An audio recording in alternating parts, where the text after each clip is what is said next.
Hello, everybody. I am going to be reading to you a story that is called, from this book called Stories My Gogo Told Me. And as you all know, I am a 14-month-old Gogo. So I thought this might be applicable because maybe I can tell you a story as your adopted Gogo. You all know Gogo is a grandmother. Hey, anyway, story starts. Why Tortoise's shell is cracked. Once, a long time ago, the earth was perfectly stocked with food and water. Every river ran clear and sweet. Every tree was hung with fruit. Every blade of grass was green and crisp. There were treats around every river bend and every mountain top for the animals to eat, and every creature on earth was fat and happy. There was so much food that one day King Lion decided to celebrate with a feast.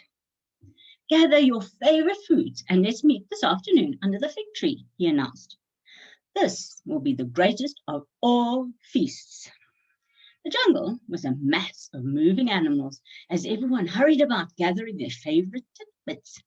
Marula berries for the elephant, river grass for hippo, sausage tree fruit for giraffe, and soft fruits for hare. At sunset, everyone met under the fig tree and began munching and crunching with gusto. From the tall giraffe crunching his succulent sausage fruit to the tiniest bat softly sucking his guava. By midnight, everyone had a marvelous time, except for one poor creature, Tortoise. The slow fellow had taken so long to gather his favorite cabbage leaves that by the time he arrived, the party was over, and his friends were burping and barking and heaving their fat bellies off to their beds. Tortoise was very upset. As he sadly trundled home, he passed some birds in a tree. What's wrong, Tortoise? They asked, chirruping and chirping. Why are you crying? The animals had a feast today, and I'm slow I missed it, wept the tortoise. I was looking forward to a chat over a bit of wild cabbage, but when I arrived, no one wanted a nibble or a natter. The birds felt very sorry for Tortoise. His face was so tear-stained, and his mouth looked so downturned, that there was only one thing they could do. Hold their own party the next day, and you will be our guest of honor, Tortoise. They smiled. Tortoise was very excited. He'd never been to a bird's party before. Then his face went glum again. Birds usually have their parties up in the sky, he complained gloomily. And I'm a big, heavy tortoise. How am I going to get up there? He had a point. They were going to fly him up to their favorite cloud, the birds asked. Then the kingfisher piped up. I've got an idea, he chirped cheekily. What if we birds each donated a feather to Tortoise, and the bees gave us some wax to stick them on? Wouldn't he be able then to fly up to the sky? The birds all agreed that it was a marvelous idea, and one by one they flew down to give the shelled creature a feather. First came King Eagle, with a big glossy one. Then Vulture, with a speckled one, followed by Hawk, then Bulbul, then Sparrow, then the Weaver, then Ibis and Stork, and flocks of tiny rainbow-shaded birds. Before long, in front of Tortoise's scaly head lay a magnificent array of green, blue, black, white, yellow, striped, speckled, dotted feathers, gifts from the smallest finch to the largest ostrich. Tortoise had never seen so many gifts before, and once his friends, the bees, had kindly spread their yellow wax onto his shell and his legs and buzzed about, sticking the feathers down, and a great grin spread across his face. With a run, a jump, and a flap of his little legs, Tortoise was soon airborne and whizzing up high towards the bird's cloud in the sky. When he reached the cloud, he couldn't believe the feast the birds had assembled. There were green grasshoppers and geckos, plates of red ladybirds and wiggly worms, crawly caterpillars and traily snails, and trays of leaves and cabbages and grass and fruit. Oh, what a feast. Tortoise's mouth started drooling. But before anyone was allowed to eat, King Eagle asked them all to introduce themselves to their new guest.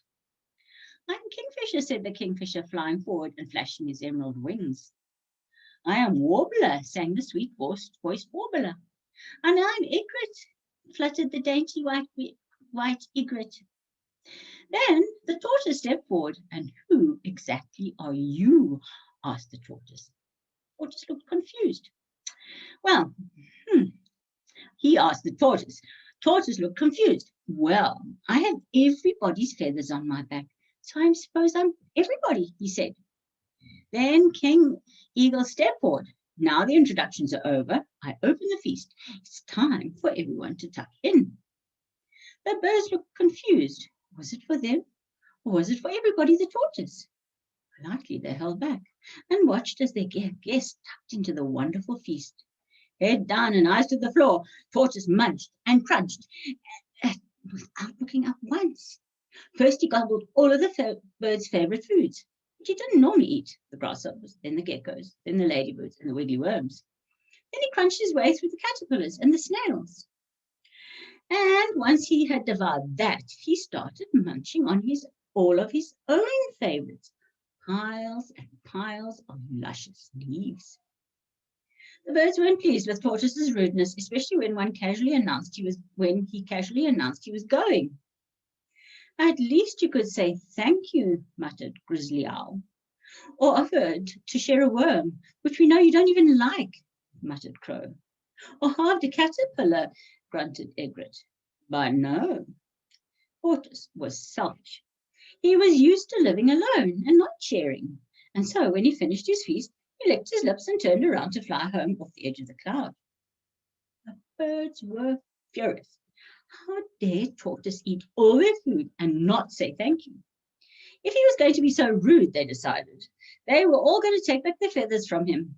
So in a great flock, the birds all swooped down on Tortoise, each pecking their feathers off his back. And slowly, Tortoise felt himself sinking deeper and deeper into the cloud. "Help!" he cried as he sunk into the whiteness. "Help somebody!" But not a single bird came.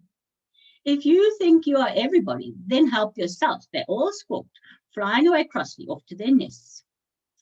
Of course, without feathers, the heavy tortoise fell to earth with a tremendous thud. The landing was sore and very undignified. But even worse than that, it had ruined his shell.